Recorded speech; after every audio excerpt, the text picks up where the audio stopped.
มีแต่เจ็บสุดท้ายก็คงต้องจากเมื่อหักแล้วต้องลำบากหั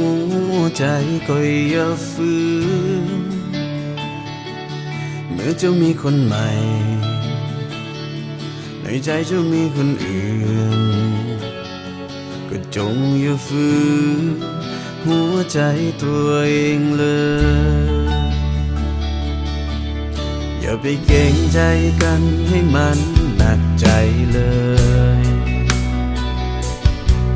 เจ็บกว่านี้ก็เคย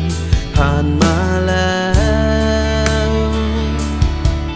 ก็เพียงหักลวงจะไปห่วงไว้เหตุหยัง